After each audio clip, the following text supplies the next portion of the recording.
Isom of Michigan starting to close that down right after the break. Oh, and she catches her heel and goes down. Hopefully she'll be all right. She's up and moving.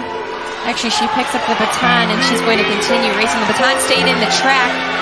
It did not go on the outside of that barrier, so she's able to continue running. That fall actually didn't look that great, but good. I'm glad that she's up. Purdue is playing chase. Now that's Savannah Sutherland of Michigan who got the baton as the second exchange for U of N, moving really well, overtaking Purdue now for second place. Yeah, Michigan is right back in it now.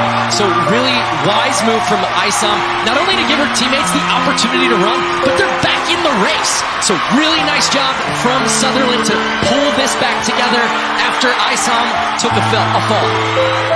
Rinda, she's going to run the third leg here for the Michigan Wolverines. That's Mosley. We saw her in the 800, Rinda in the 600 earlier. We'll see how much closer Rinda can make this. And so far, that lead went from about 30 to about 8. Incredible. Yeah, I think by the time Rinda passes off, she'll be leading, which is just wild. Michigan way at the back after that fall in the first lap. And now they're coming all the way back into it, and they've taken the lead on Rinda's leg. And you can tell the audience understands what they're witnessing right here. I can only imagine, and we feel it here in the booth, the energy that's there on the track to be able to watch someone come from being on the ground and being in last to commanding lead and first going into this final exchange. Well, it only matters if you win the race, and look who they're passing off to. It's Zaya Holman. We know that Zaya Holman loves this event. We saw her in the 60, we saw her win the 200 earlier. Now this is her bread and butter. She's a closer, Sarah.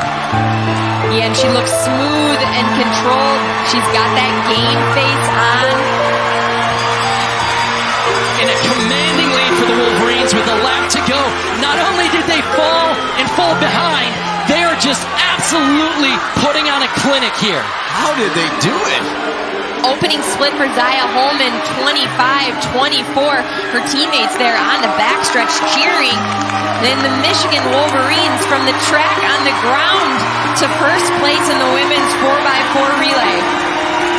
Remarkable, and there you mentioned they'll feel the energy of this crowd at the University of Michigan indoor track building. That was wild, because it was one thing to just get back in it, but that didn't just completely dominate as a second thing. You asked how they got back in it, Dean. And after Isom's fall, Savannah Sutherland split 51-4. That's not only is that a huge mark, but she split 3 seconds faster than anyone else on the second leg.